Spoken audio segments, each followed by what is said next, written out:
Հարգելի հայրենակիցներ, տարածաշրջանային ծանր զարգացումների համատեքստում բավականին ուշագրավ հայտարարություն արեց Ադրբեջանի նախագահը, որը ըստ էության Հայաստանի Հանրապետության դեմ ուղղված կամ նետված քար էր։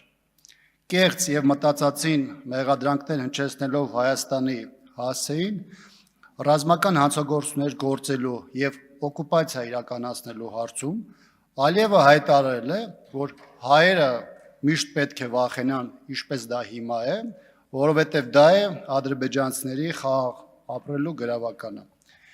Պետությունը, որը բազում ռազմական հանցագործություններ է գործել հայ ժողովրդի նկատմամբ Արցախում եւ Հայաստանում, ագրեսիա, էթնիկ զտումներ, ցեղասպանություն իրականացրել, այս պահին էլ օկուպացված պահում ՀՀ ինքնիշխան տարածքները մեզ հայերիս մեղադրում է ինչ-որ բանում։ Նույնիսկ կարևոր էլ չէ, թե ինչում։ Ադրբեջանի ղեկավարը մեկ անգամ չէ, որ հրապարակային հայտարարել է, որ միջազգային իրավունքն այլևս չի գործում եւ իրենք գործում են ուժի դիրքերից։ Այս սկզբունքը հատկապես վերջին տարիներին ընդգծված աշխատել է եւ հայ ժողովուրդն այն ինչ մաշկի վրա զգացել է վիրավորանքների,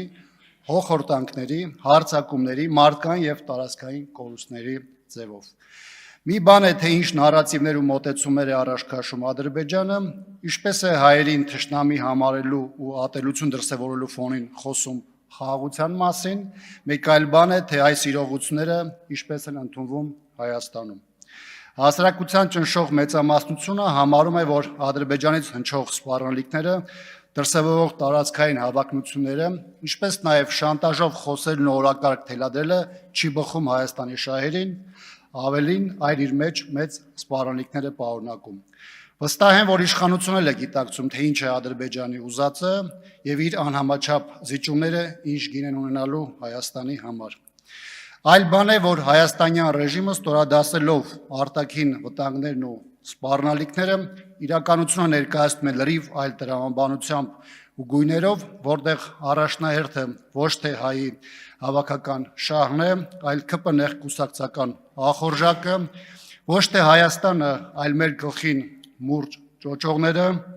ոչ թե խաղաղությունը, այլ լիակատար կապիտուլյացիան։ Եվ այդ գրության փոխարեն իհարկե ես ինքս կարևորում եմ այն հանգամանքը, որ իմպիչմենտի գործընթացի մասին ոչ միայն խոսում են ընդդիմադիրները, այլ նաև այս ամբիոնից խոսում են իշխանությունները, ինչ ինքնին ցույց է տալիս, որ թեման ինքնին ներքաղաքական օրակարգի մաս է կազմում։ Բայց եթե նկատեցիք, Տիկին Գյուրեյանը խոսեց եւ ոչինչ չասեց իմպիչմենտի մասին։